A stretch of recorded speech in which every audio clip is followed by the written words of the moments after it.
graça e a paz de Cristo. Estamos aqui mais uma vez para podermos trazer mais um devocional para você. E nós denominamos ele de 365 dias andando com Deus. Estamos aqui juntos nessa jornada até chegarmos dia 31 de dezembro. É onde vamos, ano que vem, como já disse, nós não vamos continuar esse trabalho diário, né? A gente vai fazer um trabalho mais de mensagem, mais semanal, onde vamos falar sobre o livro de Jó. É muito importante ficarmos aí um ano aí conversando sobre o livro de Jó, ok? Vamos lá, hoje é 21 de agosto, chegou 21 de agosto de 2025, estamos numa quinta-feira. Hoje nós vamos estar na igreja, né? Hoje vamos estar lá na igreja louvando o nome do Senhor, e quem estará pregando lá é o pastor João Carlos Delgado, um amigo meu, o meu mentor, o que me discipulou, me ajudou muito na minha conversão, né? Quando eu comecei a minha trajetória como cristão, e ele me ajudou muito, né? E ele que me deixou um legado de liderança que até hoje perdura em mim, né? Vamos lá. O tema de hoje é algemas de ouro. Tem muitas pessoas gemadas aí, com algemas de ouro. Vamos ler a história? Amor, melhor, antes de ler a história, o texto é para ler. Leia esse texto, amado, para você se encantar com esse texto. É Atos dos Apóstolos, capítulo 25. Vamos lá. Do versículo 23 até o capítulo 26, do versículo 32. Vocês entenderam, né? É uma leitura que usam 2 capítulos aqui. Primeiramente, você vai pegar o capítulo 25, vai começar no versículo 23 e vai estender até o capítulo 26 e vai terminar no versículo 32, tá bom? É para podermos ler mesmo. É muito, muito importante essa leitura, até para pessoas, até para a área evangelística, né? Muito bom. Vamos lá para ler nossa história? Alguns amigos meus são conhecidos de um famoso apresentador de TV. Ele os convidou para aparecer em seu programa para falar de uma tragédia familiar que passaram, e ficou tão impressionado com a fé deles em Cristo que tornou a convidá-los. Quando perguntei a meus amigos como tinha sido, eles disseram que o apresentador parecia estar deslumbrado com a fé deles. Ele se espantou por ter sobrevivido e até amadurecido por meio de uma situação que teria arruinado muitas famílias. No entanto, quando eles sugeriram que ele poderia experimentar um relacionamento semelhante com Cristo, com Jesus, o jornalista replicou que a sua fé assim não era para eles, pois já se considerava espiritual, mas não religioso. Talvez tivesse muito a perder. É difícil entregar a vida a Jesus, e se isso significar colocar em risco uma carreira lucrativa. O homem sabia que sua conversão seria manchete de jornal e poderia lhe custar milhões, de além da fama e influência que tinha trabalhado na vida toda para adquirir. Esse líder cultural se parece muito com o rei Agripa, que, embora tivesse se impressionado com o testemunho de Paulo, recusou-se a se converter naquele momento. Parece que ele sabia que a história de Paulo era verdadeira, mas um homem em sua posição não poderia sequer considerar uma conversão a Cristo. Então, quando Paulo afirmou saber que ele cria no Evangelho, Agripa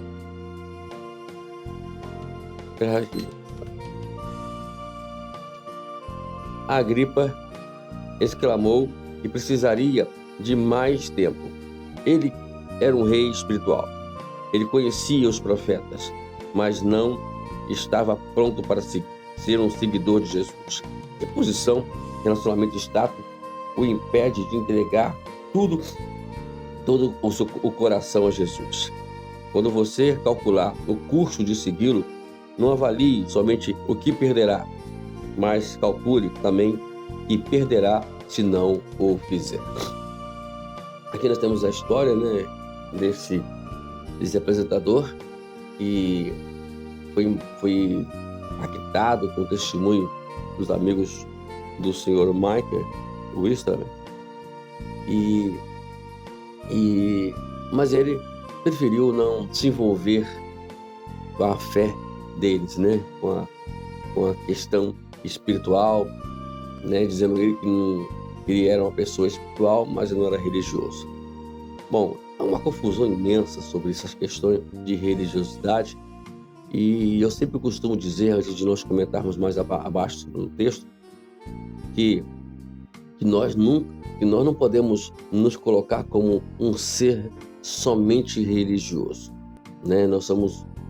Quando alguém me faz uma pergunta, venha me fazer uma pergunta, se você é religioso, olha, exatamente não. Eu sou muito mais do que religioso, eu sou um seguidor de Jesus. Eu sou uma pessoa que segue a Jesus, né? Eu sou seguidor dos princípios de Cristo. Aí você joga fora aí alguns obstáculos, como a igreja aqui é certa, a igreja ali é certa, e a gente passa para eles uma ideia de que, independente da igreja, o negócio é seguir a Jesus somente, entendeu? Somente a Jesus, nada mais do que Jesus, né? Se inclinar, se render a Jesus. E o rei Agripa aqui, ele tinha essa consciência, ele conhecia, ouviu o testemunho de Paulo testemunhando sobre a sua vida, e ele ficou impressionado, né, com um testemunho de Paulo, mas isso não fez com que ele decidisse seguir a Jesus. Eu notei aqui a questão perder. Essa é a questão hoje. Tem pessoas que não querem perder o seu status, não querem perder as suas amizades, não querem perder, né, talvez o seu emprego, não querem perder a sua fama por conta de querer seguir a Jesus. Mas, como nós lemos aqui embaixo, né, o cálculo não é que você vai perder, porque vai você avaliar o que você vai perder, mas o que perderá se não o fizer, se não você seguir a Jesus, né? Às vezes as amizades é importante, mas elas não podem, de hipótese alguma, ser um impedimento para você seguir a Jesus. O que importa é Jesus, o que importa é estar com Jesus, né? Então, por isso que as amizades são secundárias, são terceirizadas, quarteirizadas, não sei como é o nome disso, né? Mas elas não é tão importante do que seguir a Jesus. Então, é por isso que quando nós, às vezes, somos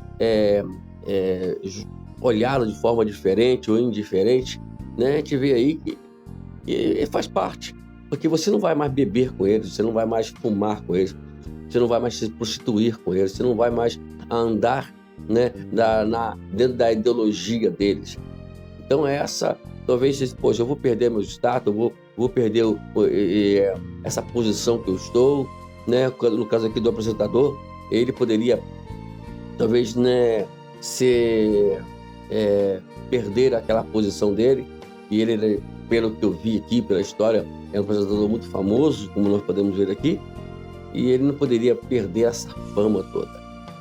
A pergunta que eu faço para você, né, e agora, até olhando para a igreja, né, às vezes as pessoas estão dentro de determinadas igrejas, né, e acham que são famosos e se colocam como fama, como status, e esquece de que nós temos uma coisa muito superior, é que estar com Jesus.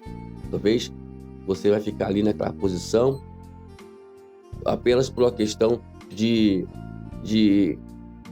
querer seguir, né, Jesus, entre aspas, e esquecendo de um detalhe muito importante, que às vezes a nossa posição como crente, como cristão, pode muito bem incomodar até mesmo os que estão dentro da igreja, né? A nossa posição de querer acreditar nos princípios bíblicos, isso que eu estou falando, nos princípios bíblicos, não você a querer se deixar, se colocar como visivelmente crente.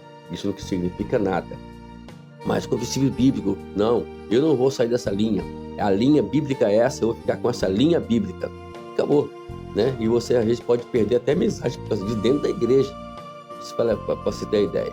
Mas é interessante isso. Agora, eu queria destacar aqui, né, exatamente uma das falas, né, das conversas entre Paulo e o rei Agripa.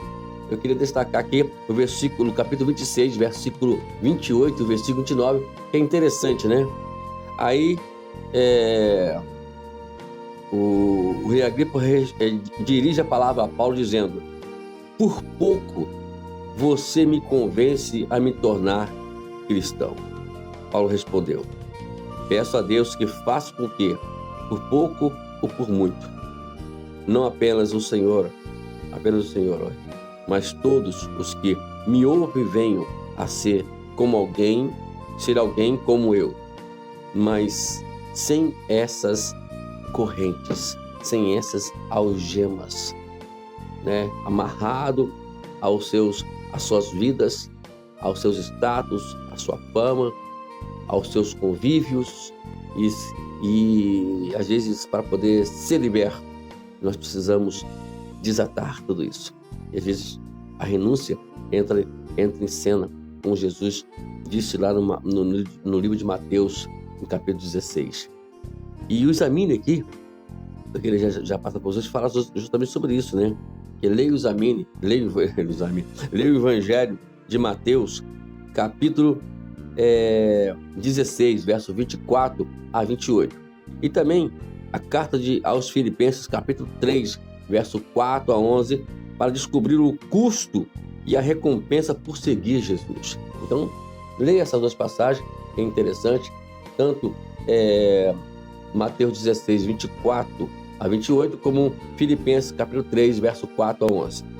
O considere diz o seguinte: para obter algo, geralmente precisamos dar alguma coisa em troca. O que você precisa dar a Jesus? O que ganhará em troca? Gente, às vezes depende muito do que você vai dar para o Senhor Jesus. E a recompensa, e não tem ideia como é grande para nós. Então, o que você pode dar para Jesus? O que você pode doar ou trocar, dar para que você venha receber algo em troca? É a nossa fidelidade, a nossa vida ao ministério que Deus colocou em nossas mãos. Tá bom, meu querido? Deus te abençoe. Que tenha uma quinta-feira abençoada. E essa mensagem, como ela serviu para mim e como também sirva para você também, para nós evoluirmos aí nessa nossa caminhada até chegar Sião. Deus abençoe.